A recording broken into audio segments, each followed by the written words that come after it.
क्या ईश्वर वास्तव में है? एक मेजर के नेतृत्व में 20 जवानों की एक टुकड़ी हिमालय के अपने रास्ते पर थी। बेतहाशा ठंड में मेजर ने सोचा कि अगर उन्हें वहां एक कप चाय मिल जाती तो आगे बढ़ने की ताकत आ जाती। लेकिन रात का समय था, इसलिए आसपास कोई बस्ती नहीं थी। 1 घंटे चढ़ाई करने के बाद उन्हें एक जर्जर चाय की दुकान दिखाई दी, लेकिन उस पर ताला था। जवानों के आग्रह पर मेजर साहब दुकान का ताला तोड़वाने को राजी हो गए।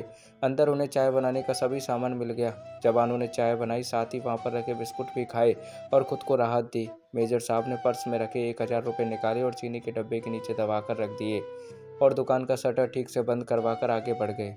3 महीने की समाप्ति पर इस टुकड़ी के सभी 20 जवान साकुशल अपने मेजर के नेतृत्व में उसी रास्ते से वापस आ रहे थे। रास्ते में उसी चाय की दुकान को खुला देखकर वहां विश्राम करने के लिए रुक गए।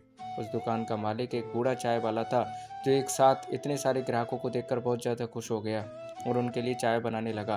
तभी एक जवान बोला, बाबा आप भगवान को इतना मानते हो, अगर भगवान सच में होता तो फिर उसने तुम्हें इतने बुरे हाल में क्यों रखा हुआ है? बाबा बोले, नहीं साहब, ऐसा नहीं है, नहीं बोलते भगवान के बारे में। भगवान तो सच में है, मैंने उसे देखा भी है। बाबा का आखिरी वाक्य सुनकर सभी जवान कौतूहल से बूढ़े की ओर देखने लगे। बूढ़ा बोला, साहब मैं बहुत मुसीबत में था। एक दिन मेरे इकलौते बेटे को आतंकवादियों ने मार पीट कर छोड़ दिया। मैं दुकान बंद करके उसे हॉस्पिटल ले गया। मैं बहुत तंगी में था साहब, और आतंकवादियों के डर से किसी ने भी उधार नहीं दिया। मेरे पास दवाइयों के पैसे नहीं थे। उस रात साहब मैं बहुत रोया और मैंने भगवान से प्रार्थना की और मदद मांगी, और साहब उसी रात भगवान मेरी दुकान में खुद आए। मैं सुबह अपनी दुकान पर पहुंचा तो ताला टूटा देखकर मुझे लगा कि मेरे पास जो कुछ भी थोड़ा बहुत था वो भी सब लुट गया। मैं दुकान में घुसा तो देखा 1000 रुपये चीनी के डब्बे के नीचे भगवान ने मेरे लिए रखा हुआ है।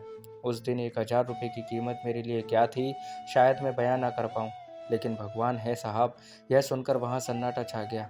20 जोड़ी आंखें मेजर की तरफ देख रही थी, उस जिसकी आंख में उन्हें अपने लिए स्पष्ट आदेश था, चुप रहो। मेजर साहब उठे, चाय का बिल अदा किया और बूढ़े चाय वाले को गले लगाते हुए बोले, हाँ बाबा, मैं जानता हूँ भगवान है, और तुम्हारी चाय भी शानदार थी उस दिन। उन सब ने पहली बार मेजर की आंखों में चमकते पानी के दुर्लभ दृश्य का साक्षात्कार किया था। तो दोस्तों, सेना की ये कहानी आपकी कैसी लगी कमेंट में बताइएगा। अच्छी लगी तो लाइक शेयर कमेंट जरूर कीजिएगा। थैंक यू दोस्तों।